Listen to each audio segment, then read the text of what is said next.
The FBI estimates that there are anywhere between 25 and 50 serial killers active in the United States at any given time. That's a lot. Look around you. Think about who's sitting next to you. About 17% of those may be women.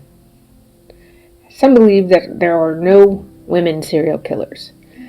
There's even been FBI agents that say just that. But the women in this short list will convince you otherwise. We like to think of our mothers, sisters, and grandmothers, but those people are those that sing to us, pat us on the head, dry our tears. These women may not have been just quite like that.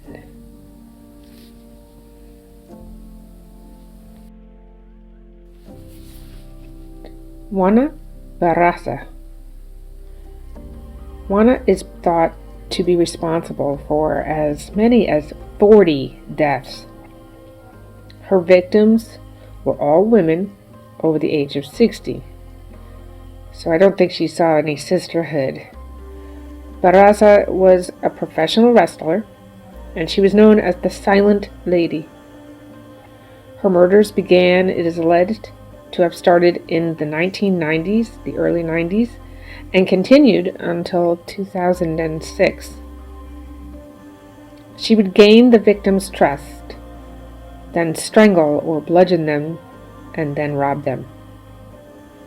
When she was arrested, she was carrying a stethoscope, pension forms, and had an ID saying that she was a social worker. Nice lady. She had evaded police for years. She was sentenced to 759 years for 16 charges, 11 counts of murder, and the others were for burglary. She admitted to only 4 of her killings.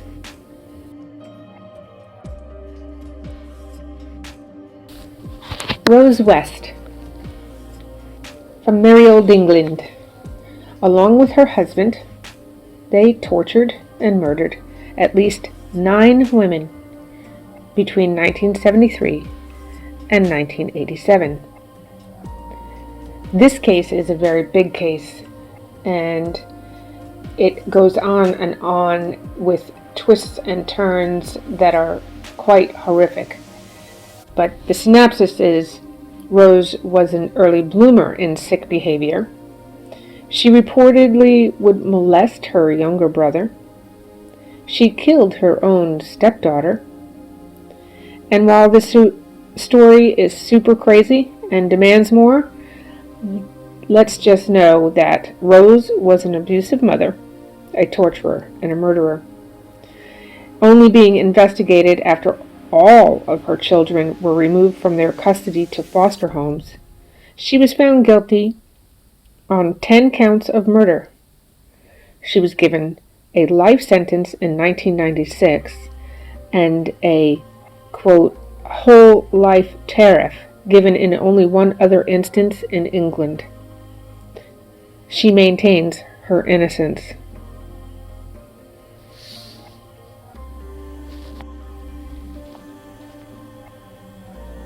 Nanny Doss, from the United States.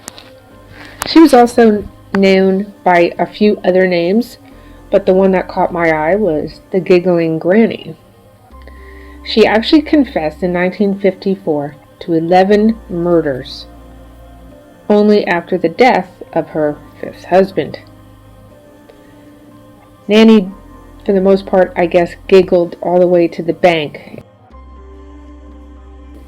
It seems like a lot of her crimes were after some insurance money, and she also had bad marriages. Nanny liked to stay close to home. Her list of who she killed are 4 husbands, 2 children, her bedridden sister, 2 grandsons, 1 mother-in-law, and her very own mother. Her crimes actually took place across state lines, so her crimes took place in Alabama, North Carolina, Kansas, and Oklahoma. She was charged with only 8 of the 11 deaths. She got a life sentence in 1955 after she pled guilty. This next one, those of us in the United States still have a collective memory of her, Aileen Wuornos. Between 1989 and 1990, she murdered 7 men in Florida. Working as a sex worker for most of her life, she contended that her victims had tried to or had raped her. She pleaded self-defense. However, she was found guilty in 1992 and sentenced to death. She was executed on October 9th, 2002. Elizabeth Wettlaufer. I'm sure I slaughtered her poor little name. A Canadian. Not only is she a Canadian, but she was an RN, a nurse. Wettlaufer murdered 8 people, and she tried to murder more. She attempted 6 and succeeded with 8, so a total of 14 victims. Most were the elderly under her care. They were senior citizens relying on her to care for them. Instead, they got the worst of her.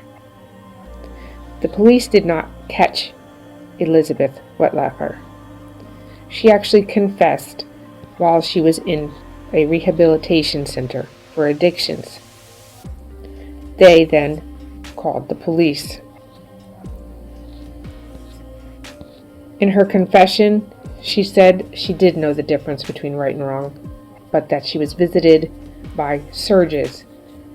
God or the devil wanted her to do it. She was convicted in 2017 of 8 killings and 6 attempted murders.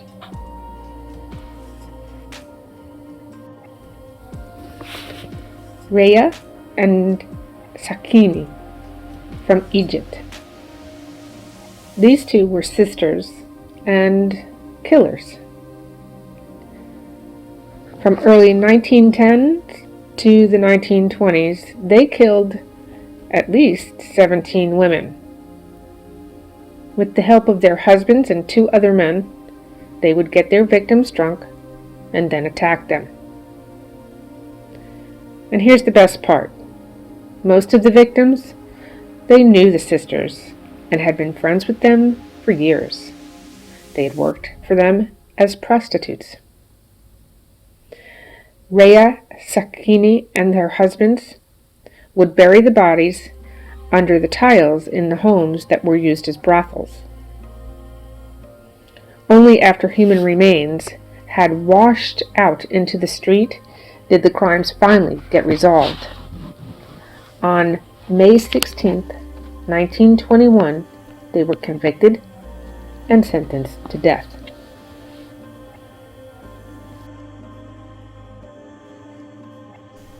Thank you so much for watching. And until next time, stay safe.